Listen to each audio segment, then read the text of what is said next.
Does your arm or elbow hurt from taking too many selfies? You may already have the latest trendy tech injury. Many are starting to call Selfie Elbow. What I'm about to say, though, applies whether you're starting to feel pain in your elbow, wrist, or fingers, and whether it's related to typing, texting, or selfie taking using your computer, tablet, or smartphone. This is Alan Willett from Tennis Elbow Classroom, and I want to help you out with a perspective on tennis elbow and similar pain syndromes you're not likely to get anywhere else.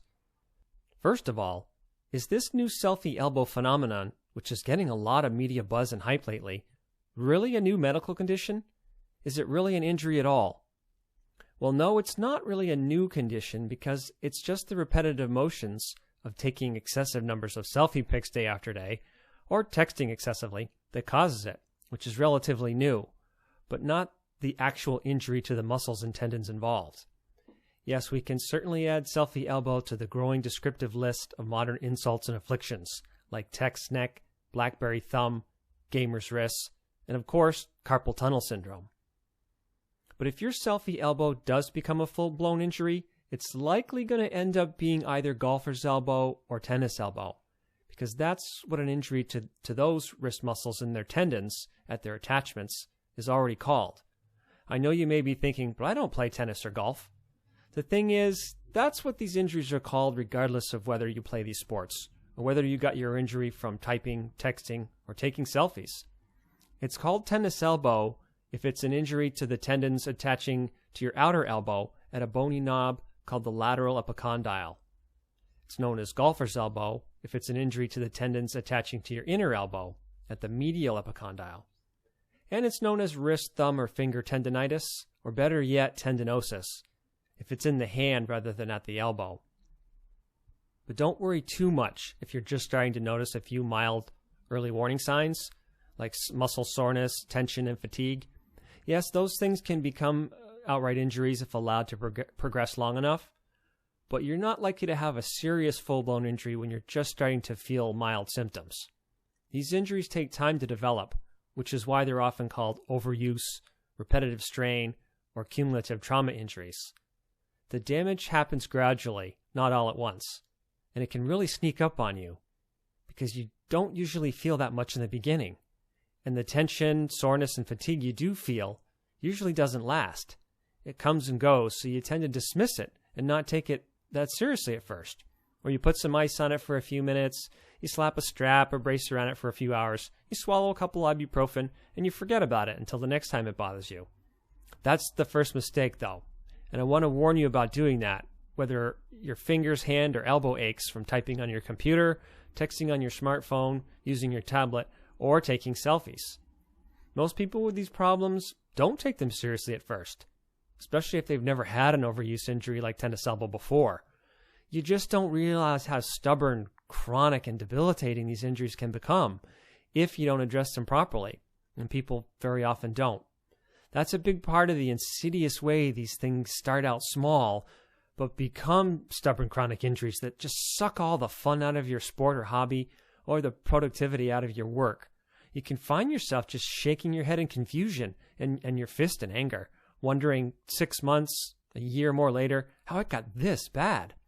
Not that everyone ends up with an injury that serious and persistent, but the problem is that mistakes are so often made early on when it doesn't seem serious that end up compounding the injury. And the first thing you need to know to avoid ending up there is that the nature of these injuries is almost always misrepresented. Doctors, therapists, trainers, and other authorities will tell you that the problem is inflammation, and that part of the solution is to take pills and ice the area, then get cortisone shots if that doesn't work. You may also be told that you should rest it as much as possible and wear some kind of brace, band, or support. I call this whole treatment model the immobilize, cool, rest, and suppress approach. And although it may help ease your symptoms temporarily, which I don't deny, it doesn't address the real problem and cause, which I promise you is not inflammation. So what happens is that the injury tends to get worse and the pain tends to come back with a vengeance. That's the vicious tennis elbow cycle. The standard medical approach still too often refers to these injuries as a form of tendinitis, the itis at the end suggesting that somehow inflammation is the nature of the problem, in spite of their own research to the contrary. It's a medical myth. And the misdirected approach, once again, is to immobilize the area with a brace, cool it with ice, and suppress inflammation with pills and sometimes shots. I can't fully explain in detail about why this approach is wrong in this short video. I have other videos in my podcast and YouTube channels, as well as my Tennis Elbow classroom, going into detail about why pills, ice, braces, and shots are not the sensible treatments they're made out to be. But I will tell you this, since it's been my mantra for over a decade. Inflammation is a part of your healing process. It's the first stage in the healing and repair of injured tissue. And knowing that, let me ask you this. How could inflammation be the cause of your injury or your enemy then? And where there's smoke, there's fire. And where there are symptoms, there's an underlying problem.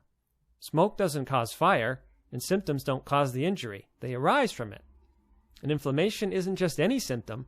It's a necessary and natural response to the injury. If you suppress it completely, you cannot and will not heal.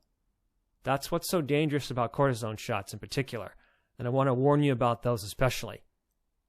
So what is the right approach then? I recommend that most golfers in tennis elbow, and now selfie elbow sufferers, go in the opposite direction, as in mobilize, heat, and allow.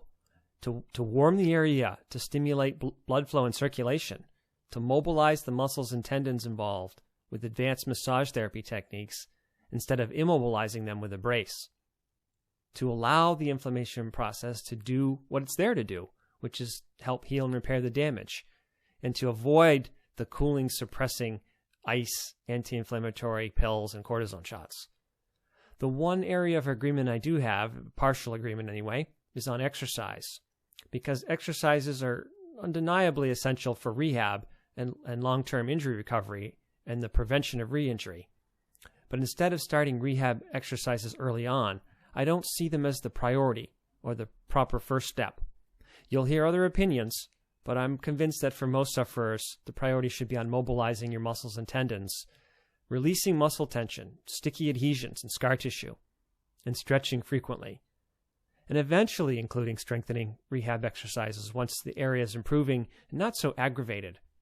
This is Alan, your tennis elbow tutor, and I have more for you at Tennis Elbow Classroom, including 2 complete video self-help home rehab programs for both golfers and tennis elbow.